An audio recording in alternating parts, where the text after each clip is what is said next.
The lanyard snapped before Marcus Reed understood what was happening.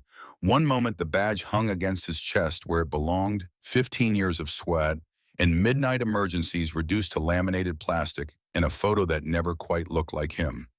The next moment, Victoria Chase held it in her fist, the broken cord dangling like a severed nerve. The executive lounge had gone silent, not the comfortable quiet of people focused on work, but the predatory stillness of witnesses to an execution.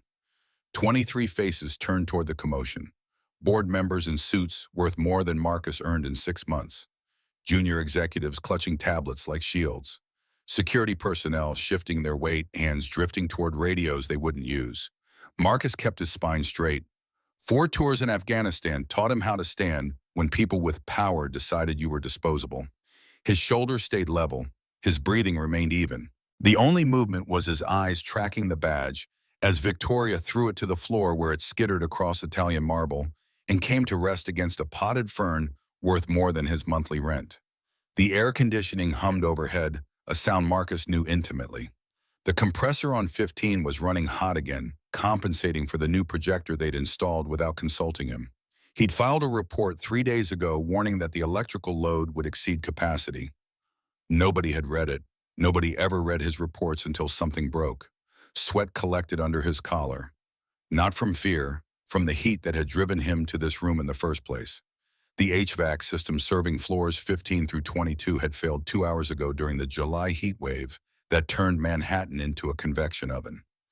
He'd spent 90 minutes in a 130-degree mechanical room trying to jury-rig a temporary fix. His vision had started tunneling. His hands had stopped responding correctly. Medical discharge papers from the VA still warned him about heat exhaustion, a souvenir from Helmand Province, where the summer sun could kill you faster than enemy fire. So he'd come to the executive lounge where the backup cooling still functioned. 5 minutes to let his core temperature drop below dangerous levels. 5 minutes to drink water and stop shaking. 5 minutes that Victoria Chase decided were 5 minutes too many. Her voice cut through the silence with surgical precision. Professional. Controlled. The voice of someone who'd learned early that emotion was weakness and weakness was death. You think you can just walk into my executive lounge? Marcus opened his mouth to explain about the heat, about the HVAC failure, about the basic human need to not collapse from hyperthermia.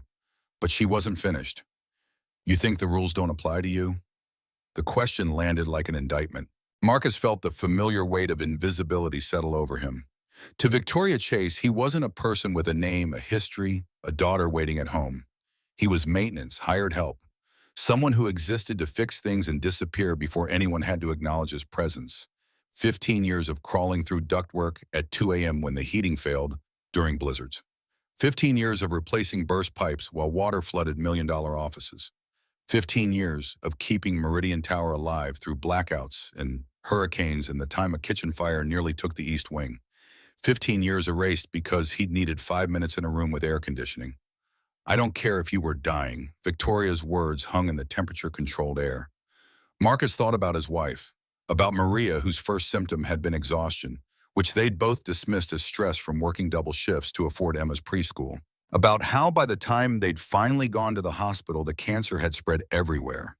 About holding her hand while she apologized for dying as if her death was some failure of will, rather than cells that stopped listening to reason. He'd been dying up there in that mechanical room. Maybe not immediately, maybe not dramatically, but his body had been shutting down one system at a time while he worked to restore cooling for people who would never know his name. And Victoria Chase stood here saying she didn't care. You're maintenance. You don't belong here. You never belonged here. The words should have stung. Instead, they clarified something Marcus had suspected for years. To the people who ran Meridian Tower, he'd never been a person. He'd been a function. A service to be purchased and discarded when convenient. Behind Victoria, Danny Torres shifted uncomfortably. 23 years old security guard for 18 months still believed that hard work and loyalty mattered. Danny had called Marcus at 3 a.m. last winter when the boiler died and the building temperature dropped toward freezing. They'd worked together for 6 hours, Marcus teaching him which valves to turn, which gauges to watch. By morning, the heat was restored, and Danny understood that buildings were living things with temperaments and needs. But Danny didn't speak now. didn't defend the man who'd taught him that every bolt and pipe in Meridian Tower had a purpose. Because speaking meant risking Victoria's attention, and her attention was acid that dissolved futures.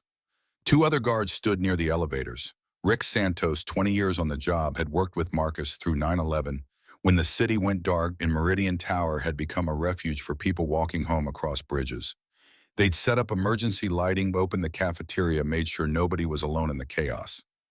Rick had cried that night, overwhelmed by the fear and the kindness that emerged from catastrophe. Now he studied the floor while his colleague was humiliated. And James Chen, newest member of the security team, had brought Marcus homemade dumplings last month to celebrate the Lunar New Year. His grandmother's recipe, he'd explained, because Marcus had fixed the boiler in James's apartment building for free when the landlord refused to pay for repairs. An act of kindness returned, but James looked away, now pretending sudden fascination with his radio. None of them would help. Marcus understood. They had families to feed, rent to pay, health insurance tied to employment in a country where medical bills could erase a lifetime of savings. He'd have done the same in their position, probably had done the same staying silent while other workers got fired, calculating that his daughter's security mattered more than someone else's dignity. Victoria stepped closer. Her perfume reached him first. Something French and expensive that smelled like boardrooms and decisions made from heights where consequences landed on other people. She wore a charcoal suit tailored to communicate power without ostentation. Her shoes were Italian leather, chosen for the subtle message that she could afford not to show off. Everything about her appearance had been calculated to project competence, control, dominance. But Marcus saw what she didn't know was visible. The tension in her jaw from grinding her teeth at night. The slight tremor in her left hand that suggested too much coffee and not enough sleep. The makeup carefully applied to hide the dark circles that spoke of insomnia and stress. Victoria Chase was drowning in her own success, and she'd learned to hide it so well that even she'd forgotten she was underwater. Let me make something clear. I don't care how long you have been here. I don't care what you think you have done. You are replaceable. The word landed with the weight of complete truth. Marcus knew he was replaceable. Everyone was replaceable. That was the fundamental lie that kept the machinery of modern work functioning. Convince people they were special, essential, valued. Then replace them the moment replacement became convenient.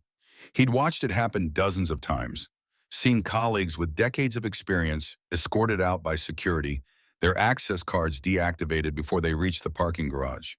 But hearing it spoken so baldly with such casual cruelty crystallized something in Marcus's chest. Not anger. He'd buried anger years ago after watching it destroy better men. Something colder, more useful. The recognition that Victoria Chase was terrified, and terrified people were dangerous because they lashed out at whoever stood closest. Everyone in this building is replaceable.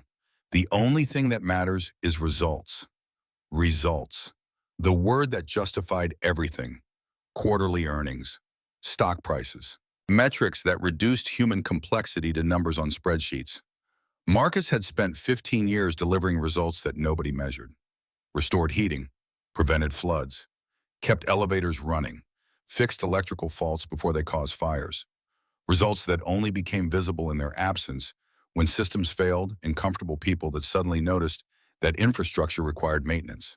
And right now, the only result I see is a janitor who forgot his place. Janitor. Not maintenance technician, not facilities engineer, not the man who knew every pipe wire and structural weakness in this building better than the architects who designed it. Janitor. A word chosen to diminish, to reduce, to remind him that his place was somewhere below notice. Something ancient and familiar moved through Marcus's gut. The same feeling he'd had when the army discharged him after Maria died, deciding that a single father couldn't be an effective soldier. The same feeling he'd had standing in line at the food bank praying Emma wouldn't notice they were there, because Daddy's paycheck didn't cover both rent and groceries. The same feeling he had had at Maria's funeral when her mother refused to look at him, blaming him for not saving a woman that cancer had decided to take. He was being erased again, made small, rendered invisible by someone who wielded power like a weapon. Daddy, the word cut through the executive lounge like a gunshot. Every head turned toward the doorway where Emma stood frozen, her 8-year-old body rigid with confusion and fear. She wore the same clothes she'd worn yesterday because Marcus had forgotten to do laundry again, and she'd been too proud to mention they were running out of clean things. Her backpack hung from one shoulder purple with a unicorn patch that was starting to peel at the edges. Her hair had escaped the braid he'd attempted this morning, curls springing free in the humidity that no air conditioning could quite defeat. But it was her eyes that broke something in Marcus's chest. Wide, frightened, locked on the badge lying broken on the floor. She understood what was happening with the terrible clarity of children who'd already learned that adults could be cruel for reasons that made sense only to themselves. Marcus's hands clenched at his sides, not in aggression, in the desperate need to shield his daughter from this moment, this knowledge, this understanding that her father could be discarded like something valueless. He wanted to rewind time 30 seconds and tell her to wait in the hallway, or rewind it further and never come to the executive lounge at all, or rewind it 15 years and make different choices that led somewhere other than here. Emma, what are you doing here? His voice came out rougher than intended, not angry, never angry at her, but raw with the shame of being diminished while she watched. Mrs. Patterson sent me. Emma's voice trembled. She was trying to be brave, Marcus could see it, trying to stand straight the way he'd taught her, trying not to cry even though tears were already forming. She'd learned early that crying gave bullies ammunition. Another lesson Marcus wished she'd never needed. You forgot to sign my permission slip. The words landed like an accusation, though Emma didn't mean them that way. She was just explaining, being helpful, solving the problem of his forgetfulness with the same efficiency she brought to everything. But Marcus heard the subtext, heard the list of things he was failing at: signing permission slips, doing laundry, providing the stable, comfortable life that Maria would have given her if cancer had been fair. Daddy, why is your badge on the ground? The question hung in the air. Marcus had no answer that wouldn't hurt her. No explanation that wouldn't teach her that the world was crueler than he'd tried to pretend.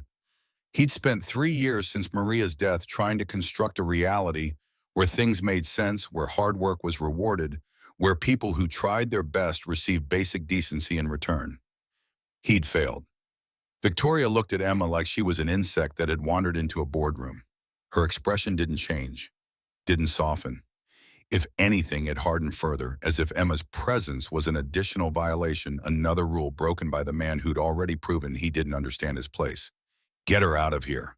The command came out flat, professional, the voice of someone issuing instructions to remove an obstacle. Not harsh, not cruel, just cold. The coldness of someone who'd learned to protect themselves by refusing to see people as people. Both of them. Now. Marcus moved before Victoria could say anything else. He crossed to Emma in 3 strides and took her hand. Her fingers were small in his, fragile. She looked up at him with questions in her eyes that he couldn't answer. Not here, not now, maybe not ever. Wait, Emma's voice surprised him. She wasn't looking at him anymore. She was looking at Victoria Chase with the focused intensity she usually reserved for math problems that required all her concentration. You're the lady from the big office, the one with all the windows. Victoria raised an eyebrow. The gesture was so slight, Marcus almost missed it. A crack in the armor. Not much, just a flicker of surprise that the janitor's daughter would speak to her directly. And my daddy talks about you sometimes. Marcus's grip on Emma's hand tightened. He wanted to tell her to stop, to stay quiet, to not make this worse than it already was. But he'd also taught her to speak truth, and Emma had always been frighteningly good at seeing things adults tried to hide. He says you work really hard. He says you never go home. For a fraction of a second, so brief that Marcus almost missed it, Victoria's mask cracked. Her jaw tightened. Her fingers curled at her sides. Something moved behind her eyes, some recognition or shame or ancient hurt that had calcified into the armor she wore. He also says that some people look at things, but they don't really see them. Emma's voice was steady now. The fear had burned away, replaced by something Marcus recognized. The same quality Maria had possessed. The ability to see straight through people's defenses to the truth they were hiding, and to speak that truth without malice or judgment. Just observation. Just honesty. Like when the building makes noises at night and nobody listens except him. He says that's why things break, because people stop paying attention. Victoria stared at the little girl with messy hair and secondhand shoes who was speaking truth that cut deeper than any boardroom attack. Marcus could see the calculation happening behind her eyes. The assessment of threat, the determination of how to respond to someone who just exposed something she'd spent years trying to hide. Get them out. But Victoria's voice had changed, quieter, colder, like she was trying to freeze something before it thawed. Like Emma's words had touched something she couldn't afford to feel. Now, the elevator felt like a coffin. 34 floors of descent, each one a year of Marcus's life he'd never get back. Emma held his hand without speaking. She was trying not to cry. Marcus could feel the tremors running through her small body, the effort of holding everything inside the way he'd taught her, the way survival required. The numbers counted down above the door. 33, 32, 31, each floor a memory. The burst pipe on 27 that he'd fixed at midnight while junior analysts slept at their desks, never knowing how close they'd come to computers and documents being destroyed. The elevator jam on 19 where he'd talked a claustrophobic VP through 2 hours of darkness until the fire department arrived. The roof access door on 34 that he'd jimmied open during a blizzard to clear snow that was threatening structural integrity. 15 years of being invisible. 15 years of mattering only in crisis. 15 years of keeping Meridian Tower alive while the people inside forgot that buildings needed caretakers, the same way bodies needed hearts. The elevator chimed, 22nd floor. Marcus remembered the summer intern who'd had a panic attack here, hyperventilating in the corner, while her supervisor shouted at her for missing a deadline. Marcus had been there to replace a light fixture. He'd walked the intern to a quiet conference room, brought her water, talked to her through breathing exercises he'd learned from the VA therapist who specialized in PTSD. The next day, the intern brought him cookies. A week later, her supervisor complained to building management that maintenance staff were distracting employees. 18th floor, the conference room where Marcus had once carried a man having a heart attack down the stairs when the elevators jammed. 18 flights while the man gasped against his shoulder. Marcus's bad knee screaming with every step. But he'd made it to the lobby. The paramedics had arrived. The man had survived. Marcus never learned his name, never got thanked. The man had been back at work 3 days later, and Marcus had been back in the sub-basement checking pumps. 10th floor, the office where Marcus had found Maria's obituary pinned to a bulletin board. Someone from HR had seen it in the paper and thought colleagues should know. Maintenance technician's wife passes after battle with cancer, survived by husband and daughter. A paragraph that reduced 3 years of hospital visits and chemo, and hope that slowly calcified into grief to a few lines of newsprint. He'd torn it down and carried it back to the basement, where he'd cried for the first time since her funeral. Emma squeezed his hand, not speaking, just reminding him she was there, that he wasn't alone, that they had each other even if they had nothing else. Daddy. Her voice was small, scared, trying so hard to be brave. Did I say something wrong?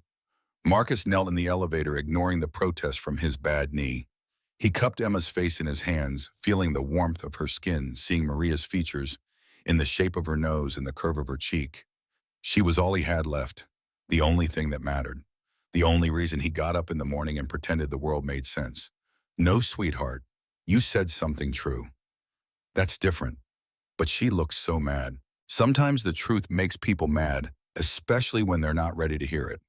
Emma nodded, slowly processing this information the way she processed everything, with careful consideration, with the understanding that adults didn't always act rationally, but that their irrationality followed patterns that could be learned and anticipated. The elevator reached the ground floor. The doors opened onto the lobby where Marcus had spent countless nights mopping floors after everyone else went home, where he'd buffed marble until it gleamed, where he'd replaced ceiling tiles and fixed fountain pumps and ensured that Meridian Tower presented the face of prosperity and permanence that justified the rent. He walked through the lobby holding Emma's hand, past the security desk where Danny wouldn't meet his eyes, past the coffee shop where Marcus had never bought coffee because $5 was too expensive when it could buy Emma's lunch, past the directory listing Meridian Corporation and its subsidiary companies, none of which included the name of the man who'd kept their buildings functioning for 15 years. The July heat hit them like a physical blow. New York in summer was its own kind of hell, humidity that felt like breathing through wet towels, heat radiating from pavement in shimmering waves, the smell of garbage and exhaust, and millions of people packed into too small a space. Marcus felt sweat break out immediately. His shirt stuck to his back. Emma's hair began to curl tighter in the moisture-heavy air. He'd given 15 years to Meridian Tower, walked out with nothing but his daughter's hand and a broken badge in his pocket and $47 in his checking account. The rent was due in 6 days. $480 that he didn't have and wouldn't have. Emma's school lunch account was $17 negative. The cafeteria had been letting her charge meals with the implicit understanding that Marcus would pay eventually. Eventually was running out. He'd received 2 notices from the landlord. Polite at first, then less so. Pay or vacate, simple arithmetic. The kind that worked on paper but ignored the reality that finding a new apartment required first and last month's rent plus security deposit. Money that existed only in the fantasy of people who'd never been broke. Marcus was 53 years old, a widower, a veteran with a bad knee and nightmares he'd learned to manage but not eliminate. He had no college degree, no professional references beyond Meridian Tower where he'd just been fired, no network of contacts who could make phone calls and open doors. He had skills that mattered only when things broke and employers wanted people who prevented things from breaking in the first place. Emma tugged his sleeve as they reached the corner of 42nd Street. Tourists flowed around them like water around stones, people on their way to somewhere important or pretending to be. The city hummed with purposeful motion. Everyone had somewhere to be, everyone except the man whose daughter was looking up at him with questions she was too afraid to ask. "Dad, what are we going to do?" Emma's voice carried the weight of understanding beyond her years. She knew they were in trouble, knew that losing his job meant more than embarrassment. It meant the careful balance of their life had just collapsed. It meant the calculations Marcus made every day choosing between groceries and electricity, between Emma's needs and his own, had just become impossible. Marcus looked down at his daughter. She was trying so hard to be brave, trying so hard not to cry just like she had at her mother's funeral 3 years ago when she'd held his hand through the whole service and never made a sound. 8 years old and already she'd learned that survival meant managing fear, controlling tears, pretending everything would be okay even when okay was a fantasy. "We're going to be all right," the words tasted like ash. "We always are." The lie hung between them. Emma was too smart to believe it, but also too kind to say so.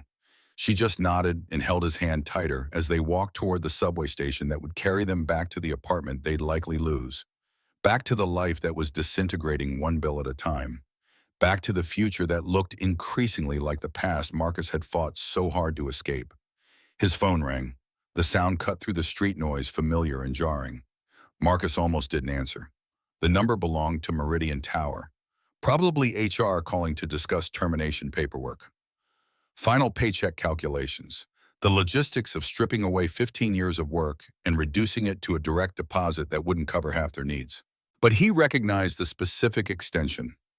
Operations floor, where Danny worked, where the security monitors showed every corridor and mechanical room in the building, where people who actually kept Meridian Tower running spent their shifts watching screens and responding to emergencies. He answered. "Mr. Reed." Danny's voice was panicked, breathless, and the carefully controlled professionalism of security work had evaporated, leaving only fear. "Mr. Reed, you need to come back right now. I don't work there anymore." The words came out flat. "True, oi." Final, Marcus had walked out of Meridian Tower as a fired employee. Whatever emergency Danny was calling about belonged to someone else now. Someone who still had a badge and a paycheck, and the illusion that their work mattered. The building's dead. Everything. Lights, elevators, backup systems, all of it. Marcus stopped walking. Emma looked up at him, confused by the sudden halt. Around them, the city continued its oblivious motion. People rushing past, cars honking, street vendors calling out. The ordinary chaos of New York afternoon, while Danny's words rewrote reality. The Hartley Wells people are stuck between floors, and Miss Chase has her big signing in 20 minutes, and nobody knows what to do. Of course nobody knew what to do. Marcus had been the one who knew. The one who understood that Meridian Tower was a living system with needs and temperaments and failure points that looked fine on inspection reports, but revealed themselves only to people who paid attention. He'd filed reports about the electrical load, about the aging capacitors, about the strain that new equipment placed on infrastructure designed decades ago. Nobody had listened, and not my problem.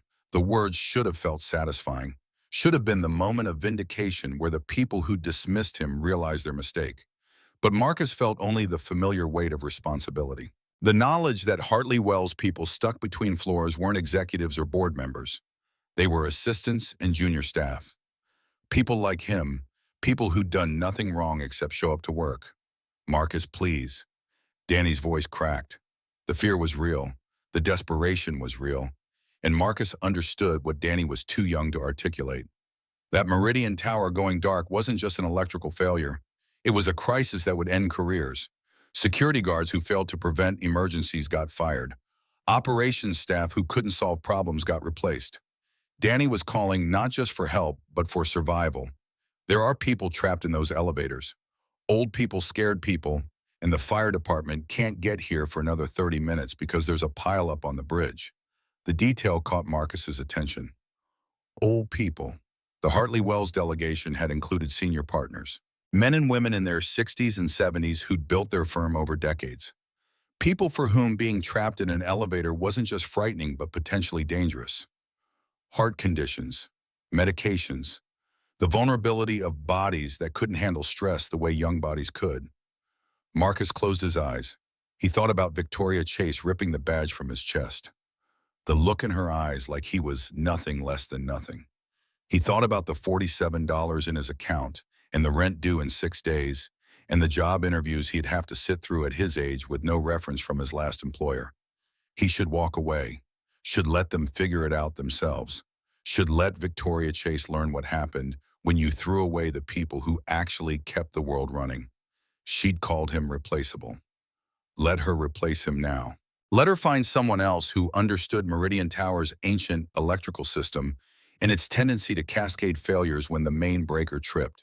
The HVAC failure, the new projector they installed in the executive lounge. It overloaded the main breaker, didn't it? Silence on Danny's end, not because he didn't know the answer, because he was surprised Marcus had diagnosed the problem from 6 blocks away. How did you, and the backup generators aren't kicking? Because nobody ever replaced the capacitor I flagged in my report 8 months ago. The one that got rejected because it wasn't in the budget. More silence.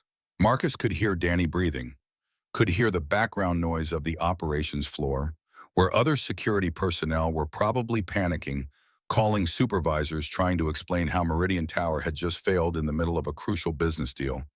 That about right, Danny's voice came out as a whisper. Yeah, that's exactly right. Marcus opened his eyes. Emma was watching him with the steady gaze she'd inherited from her mother. The gaze that saw through excuses and rationalizations and all the ways people tried to avoid doing hard things. She knew what he was thinking, knew he was calculating whether to go back, knew that every instinct for self-preservation was screaming at him to walk away while his conscience insisted people needed help. He thought about the old people trapped in those elevators, scared, alone, wondering if anyone was coming. He thought about Maria in accounting, who always saved him a cookie from the break room, her small kindness in a building where most people looked through him. He thought about Danny, 23, and terrified, just trying to do his job in a world that punished failure without mercy. He thought about the night janitors who depended on him to fix the heater before winter hit immigrant workers, sending money home to families they saw once a year, if they were lucky. They didn't choose this. They hadn't fired him. They hadn't called him replaceable or told him he didn't belong. They were just people trying to survive in a system designed to grind them down, and now they were trapped because infrastructure failed and corporations chose profits over maintenance. Daddy, Emma's voice pulled him back. She was watching him with that too-old understanding. You're going back, aren't you? Marcus looked at his daughter. This fierce, stubborn, impossibly smart little girl who'd already lost so much, who deserved a father who could provide stability and security and all the things he couldn't give her, who deserved better than a man who kept choosing other people's emergencies over his own survival. Yeah, I am, even though she was mean, even though, Emma nodded slowly like she was working something out in her head. Processing the information, arriving at a conclusion that satisfied her internal logic. Okay, but I'm coming with you. Marcus started to object, started to say she should wait somewhere safe, that buildings without power were dangerous, that he didn't know what he'd find when he got there. But Emma's eyes locked on his with an intensity that shut down every argument. You said we're a team. Her chin lifted. Teams don't split up. Marcus wanted to argue, wanted to tell her that teams knew when to separate, when to prioritize safety, when to follow orders from the person with more experience. But Emma's eyes were locked on his with the same steadiness Maria had possessed, the same refusal to be protected from reality, the same insistence that love meant standing together even when standing together was dangerous. All right, let's go. They turned back toward Meridian Tower, against the flow of people leaving work early to escape the heat, against the common sense that said fired employees should stay fired, against every survival instinct that screamed this was a mistake. But toward the people who needed help, toward the crisis that only Marcus could solve, toward the building that had been his home for 15 years, even if it had never acknowledged his presence. The lobby was chaos when they arrived. Emergency lights cast everything in blood red. People huddled in corners, some crying, some shouting into dead phones. Security guards moved through the crowd trying to maintain order and failing badly. The air conditioning had died with the power, and the July heat was already turning the space into an oven. The smell of sweat and fear was thick enough to taste. Marcus pushed through the confusion with Emma's hand locked in his.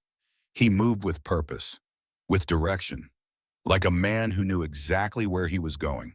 Because he did. The main junction was in the sub-basement. If he could reroute power from the emergency grid and bypass the dead capacitors, he could get the elevators moving. Maybe not safely, maybe not according to code, but enough to free the people trapped between floors. Marcus. Danny appeared from the crowd. His face was slick with sweat. His uniform shirt was untucked. His radio squawked with overlapping voices, everyone talking, nobody listening. He looked at Marcus like a drowning man seeing a life preserver. Thank God. It's bad. Really bad. I know. Marcus was already heading toward the service corridor. The main junction's in the sub-basement. If I can reroute power from the emergency grid, I can get the elevators moving. But the fail-safe, forget the fail-safe. The fail-safe's dead. I need to bypass it manually. Danny jogged to keep up his keys jangling against his belt. Behind them, Emma followed with the quiet determination she brought to everything. Not complaining, not asking questions, just present, just holding on to faith that her father knew what he was doing, even when doing it violated every safety protocol. Can you do that? Marcus didn't answer. The truth was he didn't know. Bypassing fail-safes meant overriding systems designed to prevent exactly what he was about to attempt. It meant working with live electrical currents that could stop his heart. It meant trusting his knowledge against engineered safeties implemented by people who'd never actually maintained a building, but had impressive degrees and professional certifications. Guess we'll find out. They reached the service elevator, the old one, the manual one that nobody used anymore because it was slow and creaky and smelled like motor oil and decades of mechanical strain. But it ran on a separate system, a backup to the backup, the kind of redundancy that modern buildings eliminated because redundancy was expensive and expenses hurt quarterly earnings. Marcus pulled open the gate and stepped inside. The metal grating was warm under his hands. Emma slipped in beside him, her small body pressing against his hip. Danny hesitated at the threshold, looking at the ancient machinery like it might collapse. Stay here. Marcus's voice carried the weight of command he'd learned in Afghanistan. I need someone up here coordinating with fire department when they arrive. But if this works, I'll need you to start getting people out of the elevators in sequence. Start with the oldest anyone with medical conditions, then work down. Got it? Danny nodded, relief and fear mixing in his expression. Relief that he had instructions. Fear that those instructions might matter only if Marcus didn't electrocute himself in the sub-basement. The service elevator descended with grinding slowness. The machinery protested every floor. The cable hummed with tension. Emergency lights flickered past the gate, each one a deeper shade of red as they moved into the building's gut. Away from the marble lobby and executive lounges, into the spaces where Meridian Tower's real work happened. Where pipes carried water and ducts moved air, and electrical conduits pulsed with power. Where Marcus had spent more hours than he'd spent in his own apartment, Emma held his hand without speaking. She'd learned early that silence was sometimes the most helpful thing, that adults needed space to think, to plan, to wrestle with problems that had no easy solutions. She'd spent hours in hospital waiting rooms while Maria underwent treatments, sitting quietly with a book, while Marcus paced and worried and tried to project confidence he didn't feel. The sub-basement was a maze of shadows and pipes. Marcus moved through it like a man walking through his own bloodstream. He'd spent more hours down here than he could count. Knew every valve, every junction, every quirk of the aging infrastructure. The building talked to him in ways that architects and engineers never learned, in creaks and groans and the distinctive hum of systems under strain. He could hear it now. The wheeze of dying pumps, the groan of overloaded circuits, the desperate attempt of backup systems to compensate for catastrophic failure. Meridian Tower was bleeding out, and Marcus was the only surgeon who understood the anatomy. There, he pointed to a junction box in the corner, industrial gray metal covered in warning labels that had faded to illegibility. The surge blew the main breaker, and because the backup capacitor's shot, the generators can't jumpstart the grid. Can you fix it? Emma's voice was steady, not doubtful, just asking for information.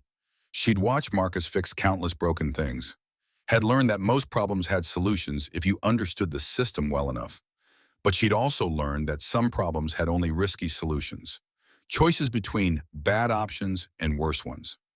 Maybe, but I need to reroute power from the emergency reserves. That means bypassing about 6 different safety protocols that exist for very good reasons. Will it be dangerous? Marcus looked at his daughter. Her face was pale in the dim light. Her hands were trembling. But she wasn't running, wasn't asking him to stop. She was just facing reality with the same courage Maria had shown through 3 years of fighting cancer. The courage that said some things had to be done even when they were frightening. Yeah, it might be. Emma nodded, processing this information, coming to terms with it the way she'd come to terms with her mother's death, with acceptance rather than denial, with the understanding that life contained dangers that couldn't be avoided, only faced. Okay, you've done dangerous things before in the army. Mom told me stories. She took a shaky breath, steadying herself. She said you always came back. Always. Marcus felt his throat tighten. Maria had told Emma stories about Afghanistan when the cancer made sleeping difficult and distraction was the only comfort available. Stories about Marcus navigating minefield clearance, about convoys through hostile territory, about the night his unit got pinned down for 6 hours and Marcus had kept everyone calm with terrible jokes and promises that they'd make it home. He had made it home. Maria had made sure Emma knew that, had made sure their daughter understood that her father was strong and capable and always found a way. I'll come back. That's a promise. He went to work. His hands moved from memory, testing connections, tracing faults, coaxing old systems back to life the way he'd done hundreds of times before. The junction box was hot. The wiring was frayed. Every time he touched a connection, sparks jumped and danced in the darkness. One wrong move, and he'd complete a circuit his body wasn't designed to handle. 480 volts would stop his heart before his nervous system registered pain. Emma would watch her father die the way she'd watched her mother die, helpless, terrified, learning that the people you loved could be taken without warning or fairness or the decency of goodbye. But Marcus didn't stop, didn't hesitate, because somewhere above him, people were trapped in the dark, scared, waiting for someone to save them. And Victoria Chase was about to lose everything. Not because she deserved to lose it, not as punishment for cruelty, but because systems failed and corporations prioritized profits over maintenance, and the people who actually kept things running got ignored until crisis made them suddenly essential. His hands moved steadily, testing voltages, identifying the breakpoints, finding the pathway that would let emergency power flow to the main grid. The work required absolute focus. One distracted moment, one miscalculation, one frayed wire touching the wrong terminal. That's all it would take. Emma watched from a safe distance, not speaking, not interfering, just present, just holding space for her father to do what needed doing. She'd learned this at the hospital, how to be still while adults fought battles that children couldn't help with, how to offer support through presence rather than words, how to bear witness when bearing witness was the only contribution possible. The minutes stretched. Marcus lost track of time. The world narrowed to the junction box and the wires in the desperate attempt to convince decades-old infrastructure to do something it wasn't designed to do. His back ached from hunching over. His bad knee throbbed from kneeling on concrete. Sweat dripped into his eyes, but he couldn't wipe it away because both hands were occupied preventing catastrophic failure. Finally, the last connection. The bypass complete. Marcus took a breath and closed the circuit. For 3 heartbeats, nothing happened. Then the lights flickered. Once, twice, and Meridian Tower roared back to life. The pumps hummed. The circuit sang. The emergency grid handed off to the main power with a clunk that echoed through the walls like a heartbeat restarting. Marcus slumped against the junction box. Sweat dripped down his face. His heart pounded. His hands shook with the adrenaline crash that followed danger. But he was alive. Emma was safe. And somewhere above them, people were stepping out of elevators, blinking in the light, wondering who had saved them. Daddy. Emma threw her arms around him, her small body pressed against his chest. Her heart beat against his ribs fast and fierce. She was crying now. The tears she'd held back in the executive lounge, in the elevator, in the long walk through the sub-basement, finally breaking free. You did it. He held her tight. His hands were shaking. His vision was blurring. But she was safe. The building was alive. And somewhere above him, people whose names he'd never know were safe because he'd chosen to come back. Because he'd chosen to help even when helping cost him something. Because he'd learned in Afghanistan that being strong didn't mean protecting yourself. It meant being willing to risk yourself for people who couldn't. Come on, sweetheart. Let's go home. He pulled himself to his feet. His knee protested. His back complained. Every year of his 53 years made themselves known. But he was standing. He was alive. And he had a daughter who loved him enough to walk into danger beside him. Victoria was waiting at the service elevator when the doors opened. She stood alone. No security, no assistance, no board members or executives or anyone else who might witness this moment. Just her in her $1,000 heels, in perfectly tailored suit, looking at the man she'd tried to destroy. Marcus stepped out with Emma behind him. For a long moment, nobody spoke. The building hummed around them. Power restored, systems functioning, everything returning to the illusion of normal that corporate life required. You fixed it. Victoria's voice was flat, stating facts, not acknowledging emotion, not conceding error, just observing the obvious because observation was safe and anything beyond observation required vulnerability. I did. Why the question hung between them. Marcus looked at Victoria Chase. Really looked. Not at the CEO, not at the woman who'd humiliated him, but at the person beneath the armor, at the exhaustion in her eyes, at the tremor in her hands that she tried to hide, at the fear that leaked through every crack in her carefully constructed mask. Because this building has a heartbeat, and I wasn't going to let it die, not even for you. Victoria's jaw tightened, her eyes glistened. Something was breaking inside her, something she'd kept locked away for so long that releasing it hurt worse than holding it. She opened her mouth, closed it, struggling with words that didn't want to come. I was wrong. The words came out rough, scraped from somewhere deep inside her, forced past defenses that had calcified over years of corporate warfare, past the armor that protected her from caring too much, past the fear that admitting weakness meant destruction. About you, about everything. Marcus didn't respond, didn't gloat, didn't demand apology or acknowledgement. He just stood there holding Emma's hand and waiting to see if Victoria had more to say. If she was capable of actual vulnerability, or if this was just tactical adjustment. Recognition that she needed something from him, and shame was the price. He just took Emma's hand and started toward the lobby, toward the exit, toward the life that was waiting outside these walls. The life of unemployment and overdue rent, and the long struggle to find work at 53 with no references. Wait, Victoria's voice cracked. The professional control slipped. The CEO mask fell away. What remained was just a woman, frightened, alone, realizing she had just lost something irreplaceable. Please. Marcus stopped, not because he owed her anything, But because desperation in her voice was real, because behind all the cruelty and coldness was a person who'd learned to be cruel and cold as survival strategy, and survival strategies could be unlearned if the person was willing. He turned back to face her, waiting. I don't know how to do this. Victoria's composure was crumbling now. The mask was falling away, and she was having trouble keeping it together. Years of armor couldn't be shed in moments without cost.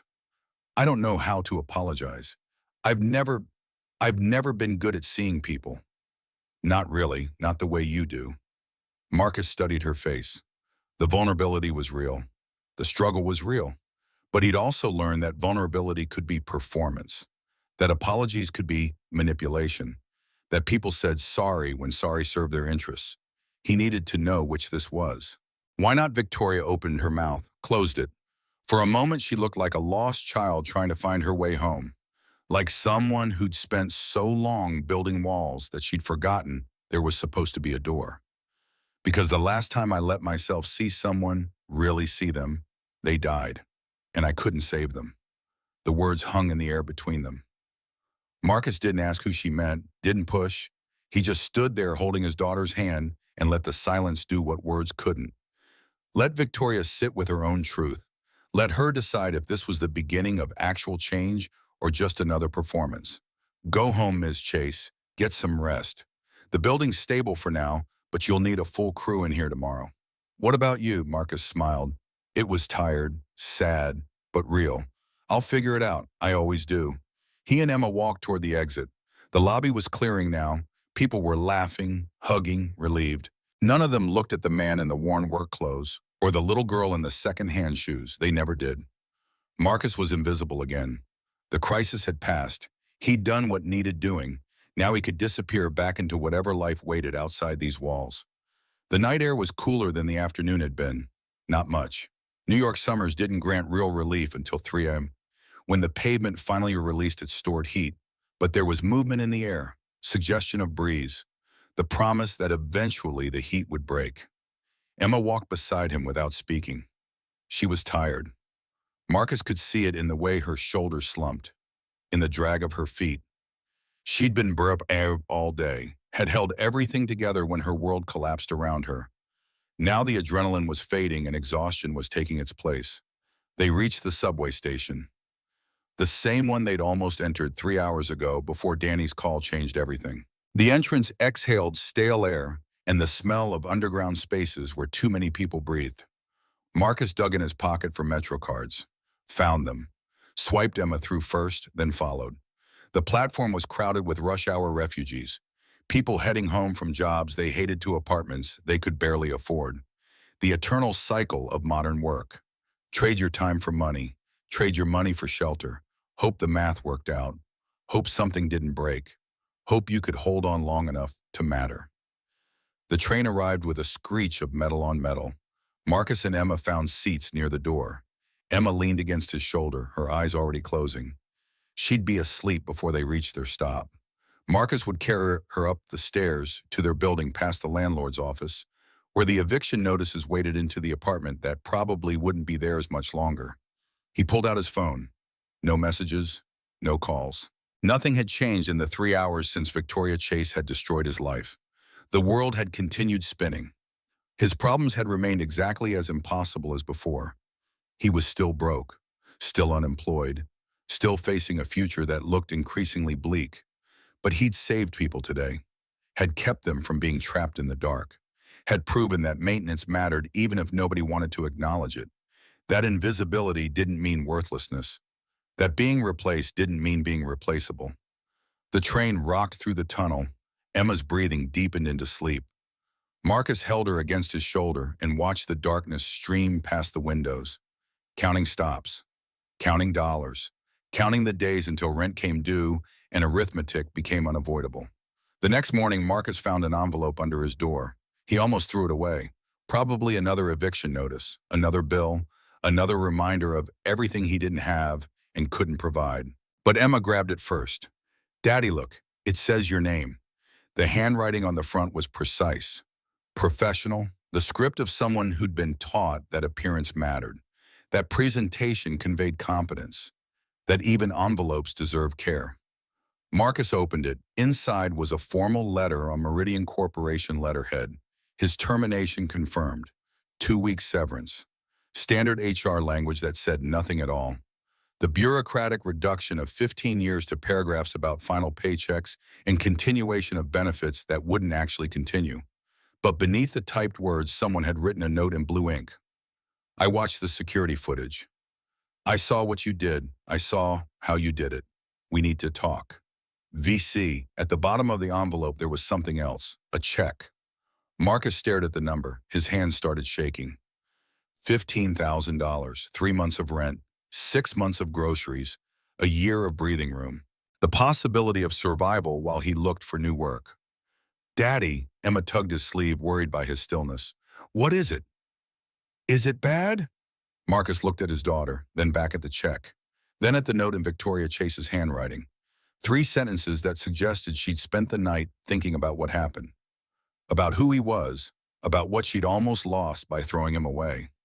No, sweetheart, I don't think it's bad at all. His phone buzzed. Unknown number, but he recognized the prefix, the same one as Meridian Tower's main line. He answered, Mr. Reed. Victoria's voice was different now, softer, almost nervous, like she was making a call that mattered and wasn't sure how it would go. I hope I'm not calling too early. It's 7 a.m. I know, I haven't slept. She paused. The silence stretched. Marcus could hear her breathing, could hear the uncertainty that came through even digital connection. I've been watching the security footage from last night. All of it. The sub-basement, the junction box, the way you talked to your daughter while you worked. Marcus said nothing, just waited, letting Victoria find her way to whatever point she was circling. You told her you'd come back, you promised her, and then you did something that could have killed you without hesitation. Not for money, not for recognition, just because people needed help. Is there a point to this call, Miss Chase? Yes. She took a breath. The kind of breath people take before jumping off cliffs or telling truths they've been avoiding. I need someone like you, not as a janitor, not as maintenance, as something else, something I don't even have a name for yet. Marcus looked at Emma, who was eating cereal at the kitchen table, watching him with curious eyes. Their apartment was small, 2 rooms and a bathroom, but it was theirs, or had been theirs, or might continue to be theirs if the check cleared and Victoria was serious about whatever she was proposing. I'm listening. There's a problem inside my company, something I can't see, someone I trusted. I think they're trying to destroy everything I've built. Marcus walked to the window. The morning sun was just starting to touch the city.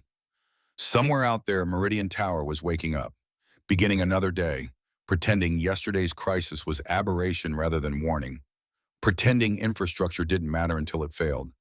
And I need someone who knows how to look at things, really look. Someone who listens when everyone else is too busy talking. And what makes you think I'd help you after everything you did? Victoria was quiet for a long moment. When she spoke, her voice was barely above a whisper. Because you came back. When you had every reason not to, you came back anyway. Marcus closed his eyes. He thought about the $47, the overdue rent, the negative lunch balance. He thought about Emma eating her cereal, trusting him to make it okay. He thought about Victoria Chase. The look in her eyes when she'd mentioned someone dying, the crack in her armor she couldn't quite hide. There's a coffee shop on 53rd and Lexington. Meet me there at noon. Come alone. I'll be there. He hung up. Emma looked up from her cereal, reading him the way she always did, seeing the calculation happening behind his eyes, understanding that something had shifted. Was that the mean lady? Yeah. What did she want Marcus tucked the check into his pocket? Thought about what Victoria had said, about problems she couldn't see and people trying to destroy things, about needing someone who knew how to look, really look. I think she wants me to save her again. Emma considered this for a moment. Then she shrugged and went back to her cereal, accepting this new reality with the same efficiency she brought to everything. You're good at that, saving people. Marcus smiled. Let's hope so, sweetheart. Let's hope so. The coffee shop smelled like burnt espresso and broken promises. Marcus arrived 20 minutes early, old habit, the kind you picked up when your life depended on knowing every exit before someone walked through the door. He chose a table in the back corner, clear sight line to the entrance, wall behind him, two exits, front door and service entrance through the kitchen. He counted the customers. 12. Mostly professionals killing time between meetings. Laptops open, phones pressed to ears. Everyone performing productivity. Everyone pretending their work mattered more than it did. None of them looked twice at the man in the worn jacket and work boots. Good. Invisibility had advantages when you needed to think. At 11:47, Victoria Chase walked in. She looked different than she had at Meridian Tower. Smaller somehow. She wore jeans and a simple gray sweater. Her hair was pulled back in a ponytail. No heels, no armor. Just a woman trying very hard not to look like a CEO. She spotted him immediately and crossed the room with quick, nervous steps, like someone walking toward a conversation they weren't sure they wanted to have. "You're early. So are you." She slid into the chair across from him. Her hands were shaking. She noticed him noticing and shoved them under the table, hiding the evidence of vulnerability. "Thank you for coming. You're paying me to be here. That check you sent, that's 3 months of rent. It's what you were owed, 15 years of service. The severance they gave you was insulting." Marcus studied her face, the dark circles under her eyes, the tension in her jaw, the way she kept glancing toward the door like she expected someone to walk through it and expose whatever this meeting was really about. "You said someone's trying to destroy your company. Start there." Victoria took a breath. 6 months ago, we started noticing irregularities. Small things at first, shipments delayed, research data corrupted, key employees leaving without explanation. Corporate sabotage. That's what I thought. But then it got personal. She pulled out her phone and slid it across the table. Marcus looked at the screen. Financial records, bank statements, transaction histories, all of them linked to offshore accounts with Victoria's name on them. The kind of forensic detail that came from either professional investigation or professional fabrication. These are fake. I've never seen these accounts in my life. But they're good fakes. Good enough that the board launched an internal investigation. You're being framed. Yes. And whoever's doing it knows everything. My schedule, my passwords, my private meetings. They know things that only someone very close to me could know. Marcus set the phone down. "You have a suspect." It wasn't a question. Victoria's face tightened. The vulnerability she'd been showing hardened back into something defensive. Like talking about this particular betrayal cost more than she wanted to pay. "I have a fear. That's different. Tell me." She was quiet for a long moment. When she spoke, her voice was barely above a whisper. "Her name is Helena Vance. She's been my executive assistant for 8 years. She was with me before I became CEO, before I was anyone. She's the only person in the world who has access to everything. My calendar, my emails, my personal files. And you think she's betraying you. I don't want to think that." Victoria's voice cracked. The armor was slipping again. The CEO giving way to the person underneath who'd made the mistake of trusting someone. She held my hand at my father's funeral. She brought me soup when I forgot to eat for 3 days straight. She's the closest thing to family I have. Marcus leaned back, studying her, looking for the tell that would reveal whether this was manipulation or genuine fear. Whether Victoria was capable of actual trust, or if this was just another performance designed to get what she wanted. But 3 months ago, she started acting different. Distant, nervous. She takes calls in private now. Leaves early, and last week I found her in my office at 2 a.m. She said she was looking for a file, but my computer was open, and I never leave my computer open. "Did you confront her, Nam?" Victoria shook her head. The pain in her face was real. The conflict was real. Because if I'm wrong, I destroy the only real relationship I have left. And if I'm right, she trailed off. Marcus understood. If she was right, then everything she thought she knew about people was a lie.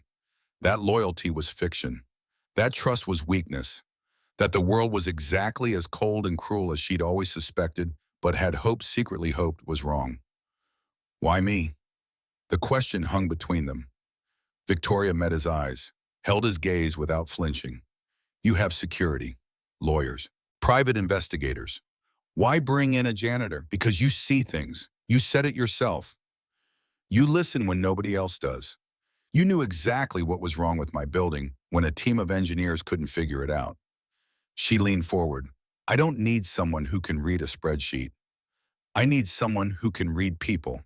And everyone I've met in the last 10 years has been trying to sell me something. Use me for something. Take something from me." She paused, gathering courage for whatever came next. "But you came back to save a building full of people who never knew your name. You did it for nothing. That's not something you can fake." Marcus was quiet, processing, calculating, weighing the risk against the need. He'd spent 15 years being invisible, being the person who fixed things without acknowledgement. Now Victoria was asking him to be visible, to matter, to use the skills he'd developed in shadows and apply them to problems that happened in boardrooms. "I'll pay you whatever you want. Name your price. I don't want your money." "Then what do you want?" Marcus thought about Emma. The negative lunch balance, the permission slips he couldn't afford to sign, the future he couldn't give her on $47 in broken promises. Benefits, health insurance, dental, the kind that covers everything without asking questions. Victoria blinked. "That's it. My daughter needs braces and I haven't been to a doctor in 6 years because I couldn't afford the copay." Something shifted in Victoria's face, a crack in the wall she'd built around herself. Recognition that Marcus wasn't asking for power or status or any of the things people usually demanded. Just the basic necessities that everyone deserved but corporations treated as privileges. Done. "What else?" "Flexible hours. I pick up Emma from school at 3:15. "That's non-negotiable." "Understood. And one more thing." Marcus leaned forward, his voice dropped. Serious. Final. "If I find out Helena is innocent, you don't fire her. You don't punish her. You apologize and you mean it." Victoria's jaw tightened. "And if she's guilty, then I'll handle it my way." For a long moment, Victoria just looked at him, weighing his terms, calculating whether she could accept conditions from someone she'd fired yesterday, whether her need was desperate enough to cede control to a janitor who saw too much. Then slowly she extended her hand across the table. "We have a deal, Mr. Reed." Marcus shook it. Her grip was stronger than he expected. Firm, certain, the grip of someone who'd learned to close deals by making people believe she was in control even when she wasn't. "Call me Marcus, then call me Victoria." She almost smiled. The expression looked unpracticed, like smiling was something she'd forgotten how to do. Nobody does anymore. Marcus released her hand. The deal was struck. He was employed again, had health insurance again, had a future that extended past the next rent payment, but he'd also just agreed to investigate corporate sabotage for a woman who'd publicly humiliated him 24 hours ago. A woman who might be using him the same way she'd used everyone else. A woman whose trust issues ran so deep, she suspected her closest friend of betrayal. He was either making the best decision of his life or the worst. Time would tell which. The first week was observation. Victoria gave Marcus a badge with clearance that let him move through Meridian Tower like a ghost. Real clearance this time, the kind that opened executive floors and locked conference rooms and storage areas where personnel files lived in climate-controlled darkness. He came in early, stayed late, watched everything with the patience he'd learned clearing minefields in Kandahar, where rushing meant death. Helena Vance was exactly what Victoria had described. Professional, efficient, devoted. She anticipated Victoria's needs before Victoria articulated them. Coffee appeared on the desk precisely when fatigue set in. Documents materialized before meetings. Phone calls got screened with the discretion of someone who understood that access was power and controlling access made you indispensable. She remembered everyone's birthday, knew which board members took coffee black, and which ones were secretly attending AA meetings they thought nobody knew about. She could recite dietary restrictions and anniversary dates and the names of executives' children. The kind of encyclopedic knowledge that came from years of paying attention or from building leverage one detail at a time. She was perfect. Too perfect. Marcus noticed it on the third day, the way Helena's eyes tracked Victoria's movements. Not with loyalty, but with calculation. The way her smile never quite reached her eyes when she thought no one was watching. The way she always positioned herself between Victoria and the door during meetings. Small things, easily dismissed. But Marcus had spent 4 tours reading body language in places where misreading it meant ambush. Helena was waiting for something, planning something, and the patience in her movements suggested she'd been planning for a long time. On Friday, he followed her. Helena left the office at 6:47 early for someone whose devotion supposedly knew no bounds. She walked 3 blocks east with the purposeful stride of someone who knew exactly where they were going. No hesitation, no checking her phone for directions, just muscle memory leading her to a parking garage where a silver Audi waited in a reserved spot. Marcus kept his distance, followed her through midtown traffic that moved like congealed blood, watched her navigate to the Upper East Side where brownstones cost more than most people earned in lifetimes. She parked outside one that had been recently renovated, the kind of work that suggested money beyond what executive assistants earned even at corporations like Meridian. 20 minutes later, she emerged with a man, gray suit, silver watch catching, street light. The kind of face that looked like it had never been punched, but deserved to be. They talked for 4 minutes on the sidewalk. Marcus was too far away to hear words, but close enough to read the dynamic. Helena was reporting. The man was receiving information and issuing instructions. The power differential was clear in posture and gesture. Then Helena handed him a USB drive. Small, black, the kind that held gigabytes of corporate secrets. The man examined it briefly before slipping it into his jacket pocket. He handed Helena an envelope in return. Cash, probably. The universal language of transactions that couldn't be traced through banking systems. They separated without ceremony. No handshake. No acknowledgement of relationship beyond business. Helena returned to her car. The man walked north toward Park Avenue. Marcus took photos of everything: the license plate, the brownstone address, the exchange itself, evidence that would mean nothing in court, but everything to Victoria. That night, he showed the photos to Victoria in her home office. A converted bedroom in her penthouse that looked more like a bunker than a workspace. No windows, no decoration, just monitors and files in the accumulated weight of corporate responsibility that had metastasized into her living space. She sat in her desk chair and stared at the photos without speaking. Marcus watched her face drain of color, watched her hands grip the armrest like she was trying to anchor herself against revelations she'd hoped would never arrive.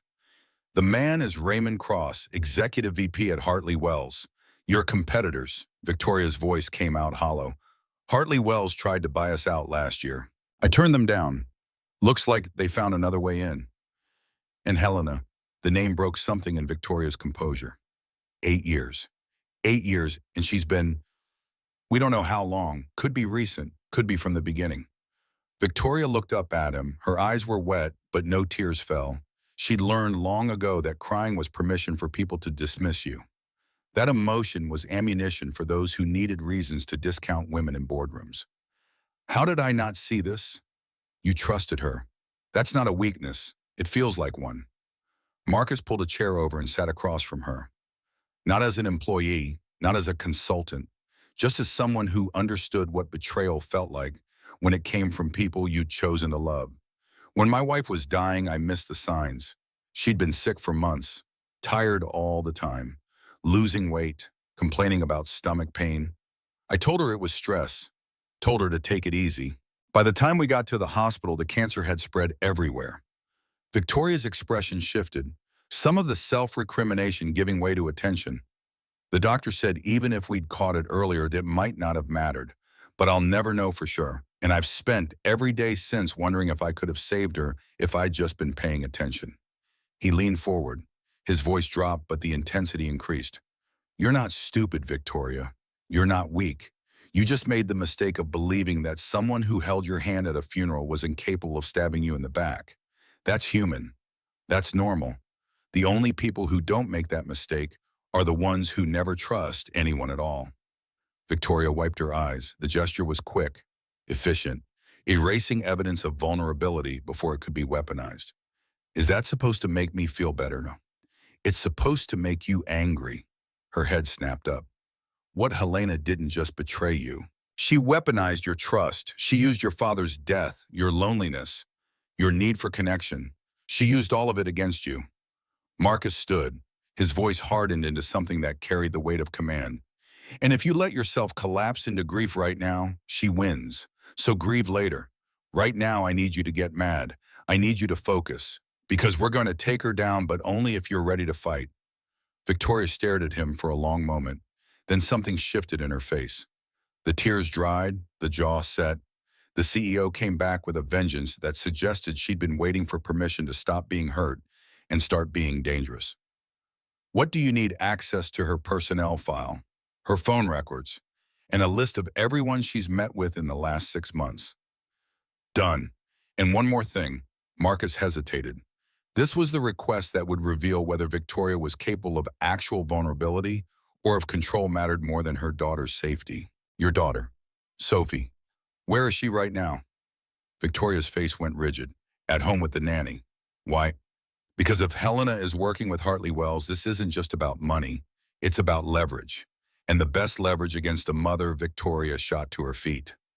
No, don't even say it. I'm not saying they're planning anything. I'm saying we need to be careful. Sophie is off limits. She's completely off limits. Then let me protect her. Not full-time. Just let me keep an eye on things. Let me know where she is, who she's with. Marcus held up his hands in a gesture of peace and reassurance. I have a daughter too. I know what it feels like to wake up at 3 a.m. wondering if she's safe. Victoria's breathing was ragged. The CEO armor had cracked again. Underneath was just a mother terrified that the war she'd been fighting in boardrooms might come home to the person who mattered most. Okay, just please don't let anything happen to her.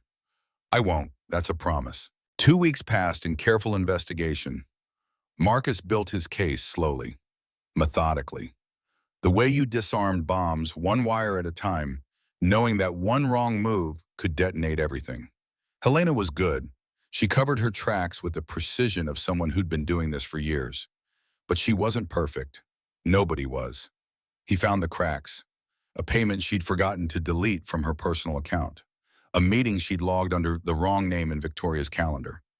A text message she'd sent from her work phone instead of the burner he suspected she carried. The evidence was mounting, but it wasn't enough, not yet. Not for the kind of confrontation that would end careers and possibly trigger legal prosecution. Meanwhile, something else was happening, something Marcus hadn't expected and wasn't sure he wanted. Emma and Sophie became friends. It started by accident. Marcus had picked up Emma from school and was heading to Meridian Tower when Victoria called in a panic. Sophie's nanny had quit without notice.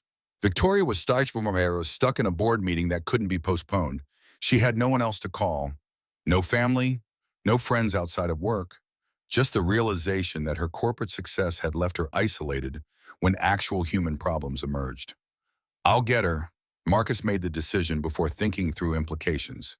Give me the address. You don't have to. I'm already out. Just text me the details. Sophie was 9 years old, a year older than Emma. Dark hair and serious eyes that carried the weight of a child who'd learned early that adults could disappoint you. She reminded Marcus of Victoria. The same calculation happening behind young eyes.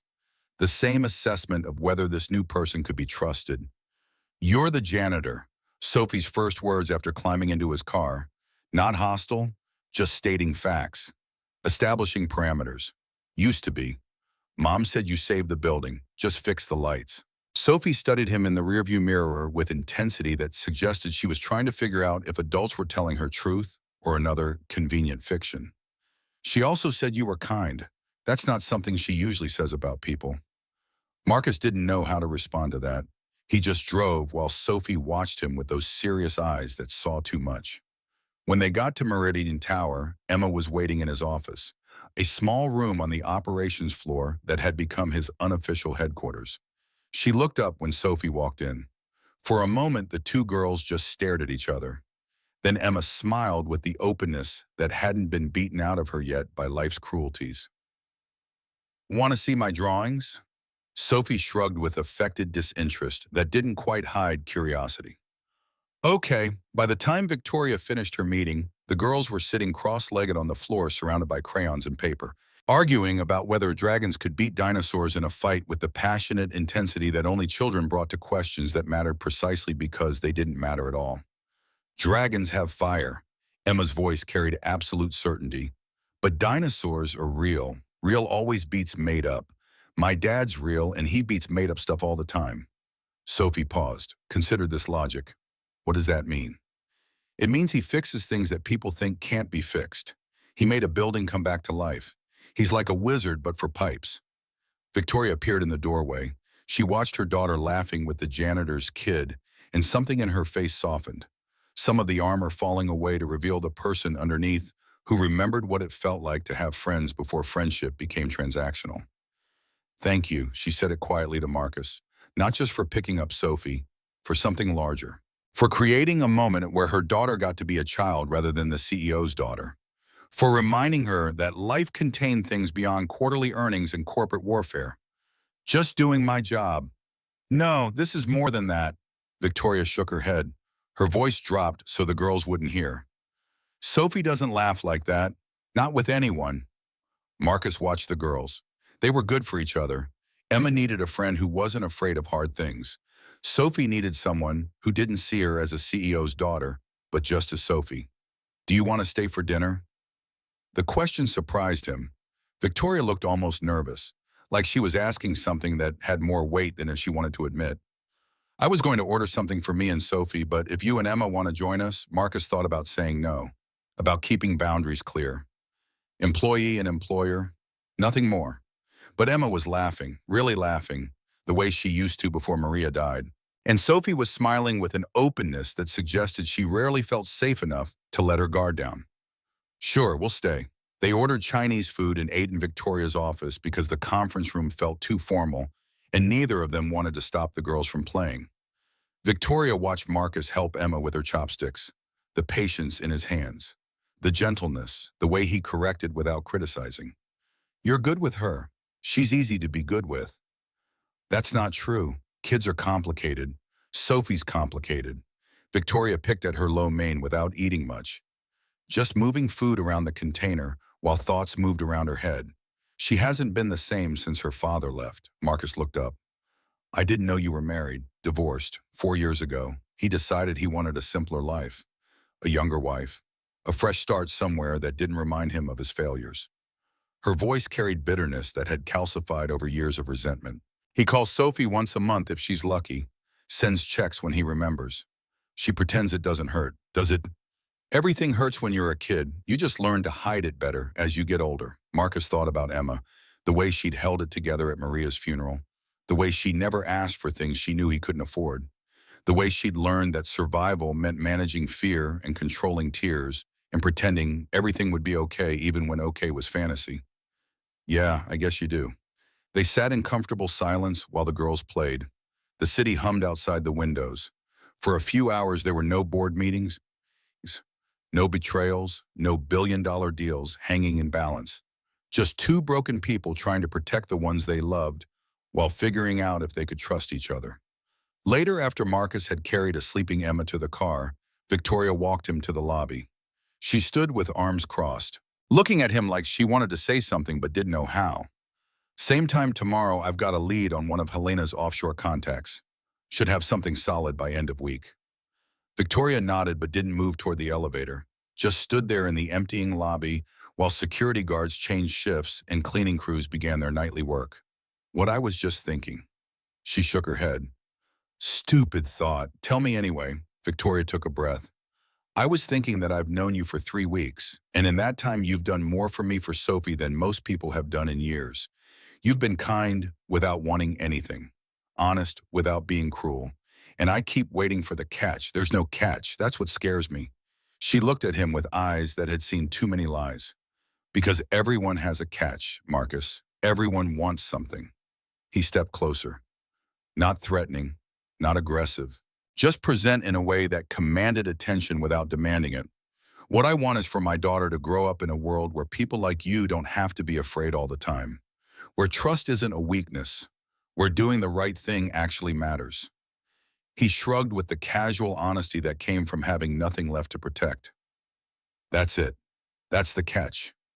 Victoria stared at him. For just a moment, the armor fell away completely. Underneath was something raw, something real, something that wanted desperately to believe what he was saying, but had been hurt too many times to risk it. Nobody talks like that anymore. Maybe that's the problem. She almost smiled. Almost. Good night, Marcus. Good night, Victoria. He walked out into the night with Emma sleeping against his shoulder. Didn't look back. But he felt Victoria watching him until the doors closed and the city swallowed them into its anonymous darkness. The break came 3 weeks later. Marcus was in his office reviewing security footage when his phone buzzed. Unknown number. He answered with the caution of someone who'd learned that unknown numbers carried either opportunity or threat. Reed. Mr. Reed. The voice was unfamiliar. Female. Cold. Professional in a way that suggested calculated control rather than natural composure. I think we should talk. Who is this someone who knows what you're looking for and someone who can give it to you? For a price. Marcus's jaw tightened. His free hand reached for the pen on his desk. Started taking notes even though he was recording the call through software Victoria's IT department had installed. I'm listening. Helena Vance is a means to an end. She's not the mastermind. She's the puppet. And the person pulling her strings is much closer to Victoria than you think. Then tell me who. Meet me tomorrow night, 9 p.m., the old warehouse on Pier 47. Come alone and I'll give you everything you need. The line went dead. Marcus stared at his phone. Every instinct he had was screaming trap. The isolated location. The anonymous caller. The promise of easy answers. But if there was even a chance she was telling the truth if there was someone else involved. Someone inside Victoria's inner circle, he made a decision. That night he told Victoria about the call, showed her the number, laid out the risks with the clinical precision of someone who'd spent years assessing threats in environments where assessment meant survival or death. It's too dangerous. You can't go alone. I'm not asking for permission. Marcus kept his voice level. Calm. The voice he'd used with junior soldiers who were panicking under fire. If there's someone else involved, someone inside your circle, we need to know. And this might be our only chance to find out. Victoria's face was tight with fear that she was trying unsuccessfully to hide. Then let me send security with you. Let me, she said, come alone. If I show up with backup, she disappears. We lose the lead. And if it's a trap, Marcus smiled grimly, then I guess you'll need to find a new janitor. Victoria grabbed his arm. Her grip was fierce enough to hurt. Don't joke about that. Don't you dare joke about that. He looked at her. Really looked. And what he saw surprised him. Fear. Not for her company, not for her reputation. For him. The realization settled over him with uncomfortable weight. Somewhere in the last 3 weeks, Victoria had stopped seeing him as an employee and started seeing him as something else. Something more dangerous. Something that could hurt when it was taken away. I'll be careful. That's not good enough. It's all I've got. She didn't let go. Her eyes searched his face looking for something she couldn't name, seeking reassurance that couldn't be given, trying to prevent a future she couldn't control. If something happens to you, Emma loses her father. Sophie loses the only person who's made her smile in months. And she stopped, couldn't finish. The words stuck in her throat behind armor that was cracking but not broken. You what? Victoria's voice was barely a whisper. I lose the only person who's ever seen me. Really seen me. And I can't. She shook her head. I can't do this alone, Marcus. Not anymore. He covered her hand with his, gently, carefully, like holding something precious that might shatter if gripped too hard. You're not alone, and you won't be. I promise. She looked at him with eyes that wanted to believe but didn't know how. I'm going to hold you to that. I'm counting on it. Pier 47 smelled like rust and salt water and bad decisions. Marcus arrived at 8:43. Early again. He walked the perimeter twice, checking exits, counting shadows, listening to silence that felt wrong in a way his combat-trained instincts recognized but couldn't quite articulate. The warehouse was old, abandoned for at least a decade if broken windows and graffiti were any indication. No cars in the lot, no movement behind shattered glass. The Hudson River lapped against pylons with rhythmic patience. The city lights across the water looked distant, unreachable, like safety that existed somewhere else for someone else. He didn't like it, but he was here now. No point in turning back. At 8:56, headlights swept across the lot. A black sedan pulled up. Expensive, tinted windows. The kind of car that belonged in corporate garages, not forgotten docks. The engine cut, The door opened. A woman stepped out. Mid-40s, sharp features, gray blazer over black slacks. She moved with confidence of someone used to being in control, used to rooms rearranging themselves around her presence. Mr. Reed, her voice echoed across the empty lot. Professional, measured. The voice of someone making a business transaction rather than a confession. Thank you for coming. Marcus stayed where he was, hands visible, posture relaxed but ready. You have a name, you can call me Catherine. That your real name? Does it matter? Marcus studied her face. No nervousness, no fear. She wasn't a messenger. She was a player. Someone with skin in the game and agenda she wasn't sharing. You said you had information. Talk. Catherine smiled. It didn't reach her eyes. Helena Vance has been feeding information to Hartley Wells for 3 years, but she's not doing it for money. She's doing it because someone promised her something she wanted more than cash. What Victoria's job? The words landed with weight Marcus felt in his chest. Not surprise. Confirmation. Helena didn't just want revenge. She wanted replacement. Wanted to become the thing she'd been helping destroy. Helena wants to be CEO. She believes she deserves to be CEO. She was there before Victoria. She did the work, made the sacrifices. And then Victoria waltzed in.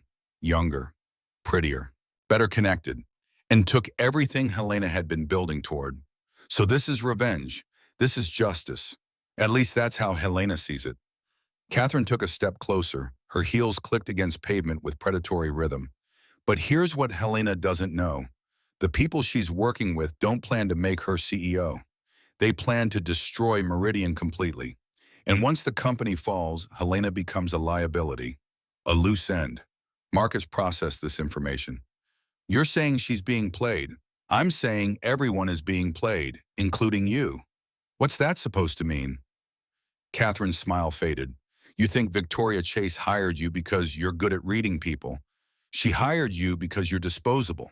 A janitor with no connections, no power, no one who would miss him if he disappeared. You're the perfect fall guy. Marcus didn't flinch. His expression remained neutral. Combat-trained calm that gave nothing away. Keep talking. When this is over, when Helena is exposed and Hartley Wells backs off, Victoria will need someone to blame for how long it took. Someone who missed the signs. Someone who failed to protect her. Catherine tilted her head, studying him like specimen under microscope. Who do you think that will be? You don't know her. I know women like her. I've worked with them my entire career. They use people, Marcus. They chew them up and spit them out.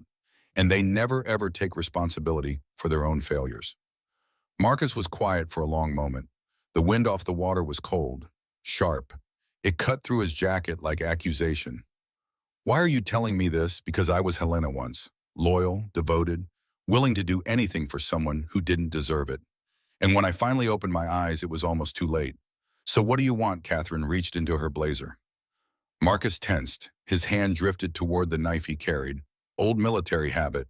But she pulled out a USB drive. Small, black, innocent looking. This contains everything. Bank records, communications, the full paper trail linking Helena to Hartley Wells. It also contains proof that Victoria knew about the vulnerabilities in her company's security for months and did nothing. Marcus didn't take the drive. Why would you give this to me? Because I want you to understand what you're dealing with. Victoria Chase isn't some innocent victim caught in corporate conspiracy. She's a woman who built her empire on the backs of people she considered beneath her. People like you, people like me, people like Helena. Catherine held out the drive. Her expression was earnest, sincere. The performance of someone who believed their own lies or had practiced them until belief became irrelevant. Helena made her choice. She'll face consequences, but Victoria should face them too. Take it, use it, or don't. But don't say I didn't warn you. Marcus looked at the drive, then at Catherine, then at the darkness surrounding them. Something wasn't right. The pieces didn't fit. Catherine knew too much, offered too easily, positioned herself as reformed insider when everything about her screamed calculated manipulation. Who sent you? Catherine's expression flickered. Just for a second, but Marcus caught it. The micro-expression that revealed truth beneath performance. I told you, I'm someone who knows what you're looking for. That's not what I asked. He took a step back. Away from Catherine. Away from the USB drive that probably contained malware or tracking software or some combination of corporate warfare tools designed to compromise whoever touched it. Who sent you silence? And then from somewhere behind the warehouse, the sound of footsteps. Multiple. Heavy. Moving fast. Marcus didn't wait. He was running before his brain caught up with his body. Instinct took over, the same instinct that had kept him alive through 4 tours in Afghanistan. He cut left, away from the footsteps, toward the chain-link fence at the edge of the lot. Stop him, Catherine's voice rang out. No longer professional, no longer controlled, just cold command backed by violence. More footsteps. Closer now. At least 3 men, maybe 4. Marcus hit the fence and climbed. His bad knees screamed in protest. He ignored it. Adrenaline was a hell of a painkiller when the survival depended on movement. He dropped to the other side and kept running. Behind him, someone was cursing. Someone else was on a phone calling for backup. He didn't look back. Looking back meant losing fractions of seconds. That could mean the difference between escape and capture. 3 blocks later, he ducked into an alley and pressed himself against the wall. Breathing hard, his phone buzzed. Victoria, he answered. Marcus, are you okay? I've been trying to reach you for an hour. I'm fine, change of plans. The meeting was a setup. What? They tried to grab me. I got out. But listen to me. Whatever's happening, it's bigger than Helena. There are people involved that we don't know about yet. Where are you? Doesn't matter. What matters is Sophie. Where is she right now? Home with the security team. Why keep her there? Don't let her go anywhere. Don't let anyone you don't trust within 100 feet of her. Marcus, you're scaring me. Good. You should be scared. He took a breath, forced his voice into steady. I'll be there in 20 minutes. Don't move until I get there. He hung up and started running again. Toward Victoria, toward Sophie, toward the confrontation that was coming, whether they were ready or not. Victoria was pacing when Marcus arrived. She'd sent the security team to sweep the building twice. Sophie was in her room, confused and frightened, asking questions Victoria couldn't answer. The penthouse felt like a bunker. Every window a potential breach point. Every shadow a threat. The moment Marcus walked through the door, Victoria crossed the room and grabbed his shoulders. Her fingers dug in hard enough to bruise. What the hell happened? He told her everything. Catherine, the USB drive, the ambush, the warning about being disposable. Victoria's face went pale with each detail. By the time he finished, she was shaking. She said I was using you. She said a lot of things. Most of it was probably designed to turn me against you. But you're not sure. Marcus looked at her. Really looked. The fear in her eyes was real. The concern was real. The tremor in her hands that she couldn't quite hide was real. He'd spent his whole life reading people in situations where misreading meant death, I'm sure. Victoria's breath caught. How can you be? Because you came to me, not the other way around. Because when your building went dark and your whole life was on the line, you called back the janitor you just humiliated. Because you let your daughter play with mine.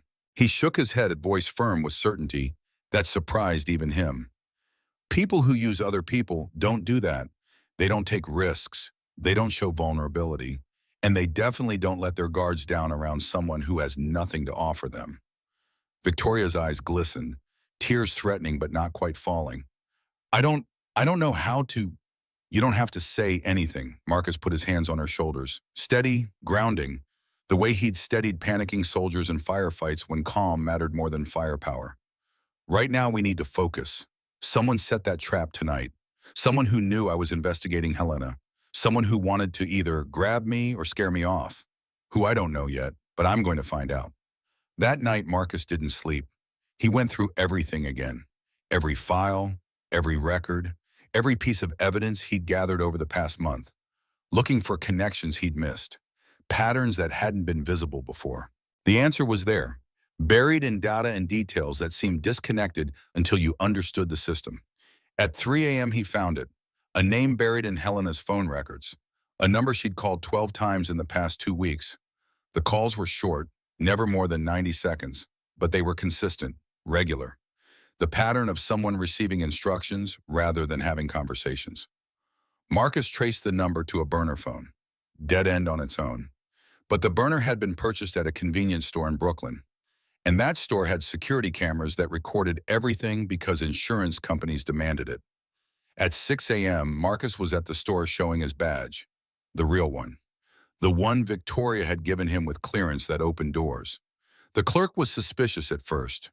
Then $100 bill and a story about a missing daughter changed his mind, money and emotion. The universal keys that unlock cooperation. Marcus watched 3 hours of footage before he found it. A woman, mid-40s, sharp features, gray blazer, Catherine. But she wasn't alone. A man stood beside her at the counter. Tall, silver watch catching fluorescent light. The kind of face that looked like it had never been punched but deserved to be. Raymond Cross, the Hartley Wells executive. Marcus had his connection. He called Victoria. I know who Catherine is, and I know who she's working for. Victoria's voice was thick with exhaustion. She hadn't slept either. Who Raymond Cross? He's running the whole thing. Helena, the fake accounts, the setup at the pier. All of it traces back to him. Silence stretched across the line. When Victoria finally spoke, her voice was hollow, empty of everything except recognition. Raymond was my father's protege.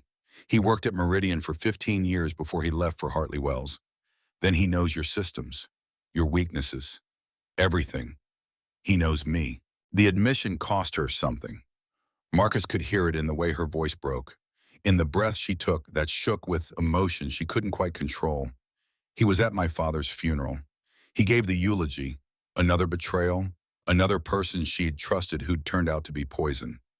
Marcus felt the weight of that settle between them, understood that Victoria's world was collapsing one relationship at a time, that every person she'd counted on was revealing themselves as something else, something worse. I'm sorry, don't be. Just stop him. I will, but I need your help. What do you need? A trap? Something that will force Helena to make a move, something that will bring Raymond out of the shadows. Victoria was quiet, thinking through options with the strategic mind that had built her career. Finally, she spoke. The board meeting, it's in 3 days.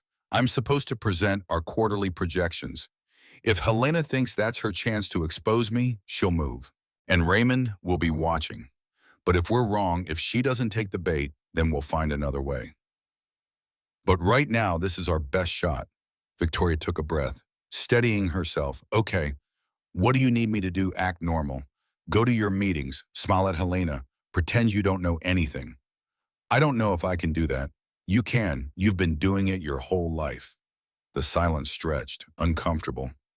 True, that's not a compliment. No, it's not. But right now, it's what's going to save your company. The next 3 days were the longest of Marcus's life. He watched. He waited. He prepared for confrontation that could end careers or lives depending on how desperate people became when cornered. He moved Emma and Sophie to a safe house outside the city, a cabin near Lake George that belonged to a veteran buddy who owed him favors from Afghanistan. The girls didn't understand why they had to leave, but they trusted their fathers, both of them. Emma because Marcus had never lied to her about danger. Sophie because for the first time in her life, an adult was treating her safety as non-negotiable rather than inconvenient. Is something bad happening? Emma asked when Marcus tucked her into the unfamiliar bed, her voice small, scared, but also brave, ready to face whatever truth he offered. Something complicated is happening. But I'm going to fix it, like you fixed the building, something like that. She looked at him with those big brown eyes that saw too much. Are you scared? Marcus thought about lying, about telling her everything was fine, that adults had it under control, that the world was safe and good. But he'd never lied to his daughter. Wasn't going to start now. A little. But that's okay. Being scared just means you care about what happens. What happens if you don't fix it? Then I'll find another way. I always do. Emma reached out and took his hand, small fingers wrapping around his with fierce trust that terrified him more than any ambush. Mom used to say that. She said you never gave up even when things were really hard. Marcus felt his throat tighten. Your mom was smarter than me. She also said you were the best person she ever knew. Emma squeezed his hand with strength that surprised him. I think she was right. The board meeting was scheduled for 2 p.m. At 1:47, Marcus took his position in the security center, a small room on the operations floor with feeds from every camera in the building. He had 3 monitors running, tracking every entrance, every exit, every hallway that led to the boardroom. Victoria was already seated at the conference table, reviewing her notes. She looked calm, professional, every inch the CEO. Only Marcus knew about the tremor in her hands that morning, the way she'd gripped her coffee cup like it was the only thing keeping her upright. Helena sat 3 chairs to Victoria's left, tablet open, stylus ready, the perfect assistant. Marcus watched her face on the monitor, looking for cracks, looking for tells that would reveal what she was planning. At 2:03, the meeting began. Victoria presented the quarterly projections. Revenue was up, market share was expanding. Everything looked perfect, the kind of performance that justified executive salaries and board confidence. At 2:17, Victoria's phone buzzed. She glanced at it. Her expression didn't change, but Marcus saw her shoulders tighten, the micro-tension that came before action. If you'll excuse me for just a moment, I need to take this. She stepped out of the room. Marcus watched Helena. The moment Victoria left, something shifted. Helena's fingers moved across her tablet faster, more urgent. She was typing something, sending something, making a move she'd been waiting to make. Then she stood. I need to use the restroom. She walked out of the boardroom and turned left, toward the executive offices, not the restroom. Marcus was already moving. He caught up to her in the hallway outside Victoria's office. She had her hand on the door, about to enter where she didn't belong. Helena, she froze, turned slowly. Her face was a mask of confusion that didn't quite reach her eyes. Going somewhere, Mr. Reed. I forgot something in Victoria's office. A file. What file? Quarterly reports. She asked me to grab them earlier. The quarterly reports are in the boardroom. I watched you pull them up on your tablet 10 minutes ago. Helena's mask cracked. Just for a second. But it was enough. I don't know what you're implying. I'm not implying anything. I'm telling you that I know Helena. I know about Raymond Cross. I know about the offshore accounts. I know about the USB drive you've been using to copy Victoria's files. Her face went white, color draining like water from cracked vessel. I have no idea what you're talking about. Then you won't mind if I check your bag. Helena's hand moved toward her purse. Instinctive, protective. That's what I thought. Marcus pulled out his phone, showed her the screen where Danny was waiting with 2 federal agents in the lobby. I have security on standby. Federal agents too. You can either come with me quietly or we can do this the hard way. Helena's eyes darted left then right, looking for escape that didn't exist. Her breathing quickened, panic rising like floodwater behind dam that was about to break. You don't understand. Her voice was shaking now. You don't understand what she did to me. Then tell me. I gave her everything. Helena's composure shattered. Tears streamed down her face, the professional mask disintegrating into raw emotion that had been building for years. 15 years I built this company. I was here when it was nothing, when her father was running it into the ground. I saved it. I made it profitable. And when he died, I finally thought, you thought you'd take over. I deserve to take over. Helena's voice rose to a scream, pain and rage mixing into something that had been poisonous long before it became criminal. But then she came back, his precious daughter, the one who'd been off playing socialite while I was working 18-hour days. And suddenly I was invisible again. A secretary, an assistant, someone to fetch coffee and manage calendars while she took credit for everything I built. Marcus watched her fall apart. Part of him understood, the fury of being overlooked, undervalued, erased. He'd felt that same rage when Victoria fired him. But understanding wasn't the same as excusing. So you sold her out. I took what I was owed. Her voice carried defiance that was already crumbling under weight of consequences. Raymond promised me. He promised Raymond lied to you. Marcus's voice was cold.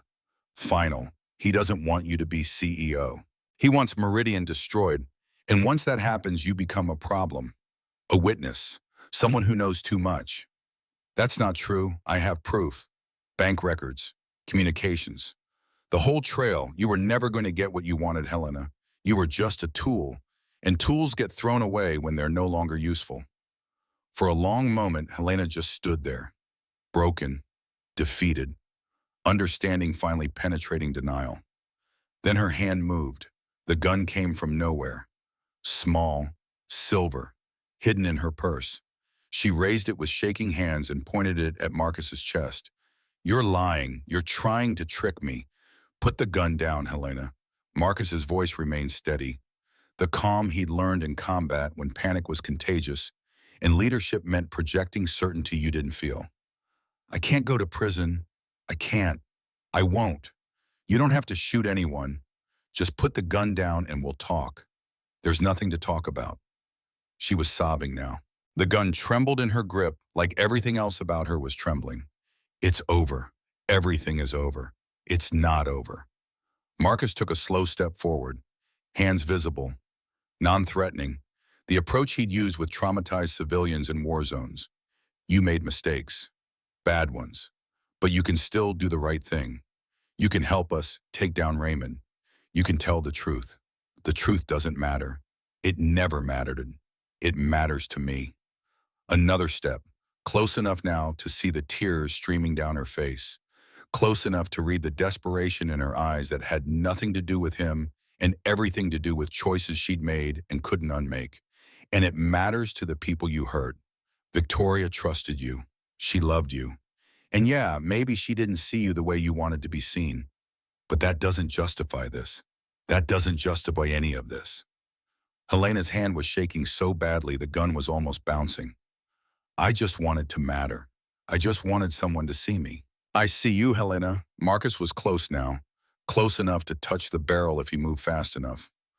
Close enough to risk everything on belief that she didn't actually want to shoot anyone.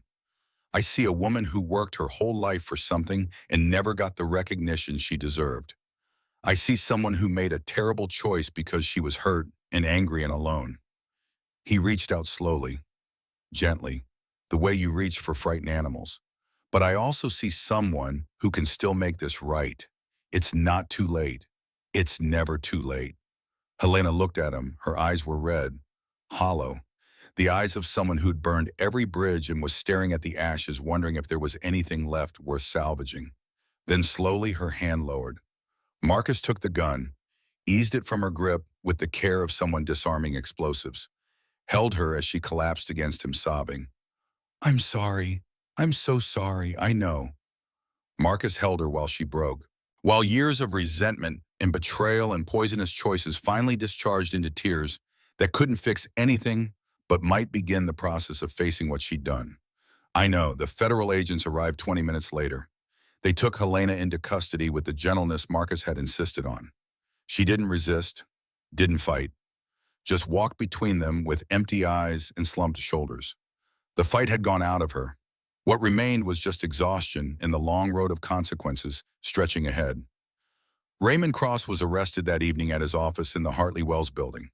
The evidence Marcus had gathered was enough for multiple indictments.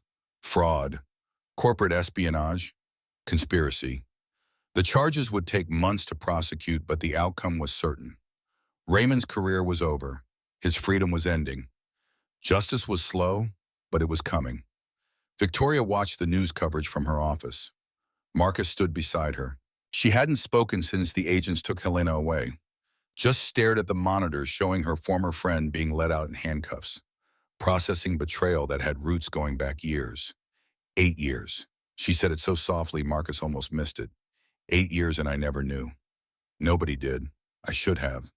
I should have paid attention. I should have, her voice broke. Grief finally overwhelming the control she'd maintained through crisis. She was my friend Marcus, the only real friend I had. Marcus didn't have words for that. Some wounds didn't heal with words. He just stood there, present, solid, letting her grieve in whatever way grief demanded. After a long silence, Victoria spoke again. What happens now? Now you rebuild, clean, transparent, the way it should have been from the beginning. And you? She turned to face him, eyes red but dry. The tears had passed. What remained was exhaustion and question that carried more weight than she wanted to admit. What do you mean this is over? Helena's gone. Raymond's in custody. You did what I hired you to do. You're asking if I'm leaving. I'm asking if you want to. Marcus thought about it, really thought. The job was done. The crisis was over. He could walk away right now, take his health insurance and his paycheck and find some other position where he could be invisible again, where he didn't have to navigate corporate politics or risk getting shot in office hallways. But something had changed over the past month, something he hadn't expected and couldn't quite name, a sense of belonging, of mattering, of being seen by someone who'd learned to see past their own armor. No, I don't want to leave. Victoria's eyes glistened. Why not? Because you still need someone who sees you, really sees you. He shrugged with the honesty that had become his default. And because my daughter has finally found a friend, I'm not going to take that away from her. Victoria almost smiled. That's it. Those are your reasons. Those are the reasons I'm willing to say out loud. For a moment, neither of them spoke. The city hummed outside the windows. The building breathed around them. Then Victoria reached out and took his hand. Her grip was warm, certain, real in a way that corporate handshakes never were. Stay, please, Kate. Marcus looked at their intertwined fingers, felt the weight of what she was asking, what he was accepting. This wasn't just employment, it was commitment, partnership, the beginning of something that might hurt when it ended, but was worth risking anyway. Okay, 6 months after Helena's arrest, Victoria resigned as CEO. The decision shocked everyone. The board, the press, even Marcus hadn't seen it coming. She announced it at a press conference in Meridian's lobby, same podium where she'd addressed the scandal 6 months earlier, same cameras, same hungry faces. But everything else was different. I'm not leaving because I failed. I'm leaving because I succeeded. And I realized that success means nothing if you don't have anyone to share it with. She talked about the foundation, about programs they were planning, about Marcus standing in the back of the room with both girls at his side, about learning that the people who matter most are often the ones we overlook. This man taught me something. Victoria's voice carried across the lobby with conviction that came from truth rather than performance. He taught me that the people who matter most are often the ones we overlook. The janitor who keeps the building running, the single parent working 2 jobs, the veteran who can't find his way back to civilian life. We see right past them because our culture tells us that power and status are what matter. She shook her head, years of armor falling away in public confession, but it's not true. What matters is kindness. What matters is showing up. What matters is seeing people really seeing them and letting yourself be seen in return. She looked at Marcus. He nodded. The girls pressed closer to his sides. I spent my whole life building walls. I thought they made me strong. But all they did was make me alone. And then someone came along who saw through every single one of them. And instead of using that knowledge against me, he helped me tear them down. Her voice cracked, but she pushed through. I'm not the same person I was a year ago. I'm better, softer, more human. And I have him to thank for that. The applause started somewhere in the back, built until it filled the lobby, washed over Victoria like absolution for sins she'd spent years committing. She stepped away from the podium and walked toward Marcus, toward the girls, toward the life they were building from wreckage. That was embarrassing. Sophie whispered loud enough for 3 rows to hear. I know. But it was true. It was still embarrassing. Marcus laughed. Get used to it, kid. Your mother's going to be embarrassing for a very long time. Victoria punched his shoulder. The girls giggled. And in that moment, surrounded by noise and chaos and love, Victoria understood something she'd spent her whole life running from. This was what it meant to be seen. This was what it meant to be home. A year passed like water through open fingers. The foundation launched in spring. They called it Second Chance, programs for single parents, job training, childcare assistance, emergency housing for families on the edge of homelessness. Within 6 months, they'd helped over 200 families get back on their feet. Marcus and Victoria got married on a Saturday in June. Small ceremony in the backyard of their Westchester home. Sophie and Emma served as co-maids of honor, a title they'd invented and defended vigorously. Bear the German Shepherd wore a bow tie and spent most of the ceremony trying to eat it.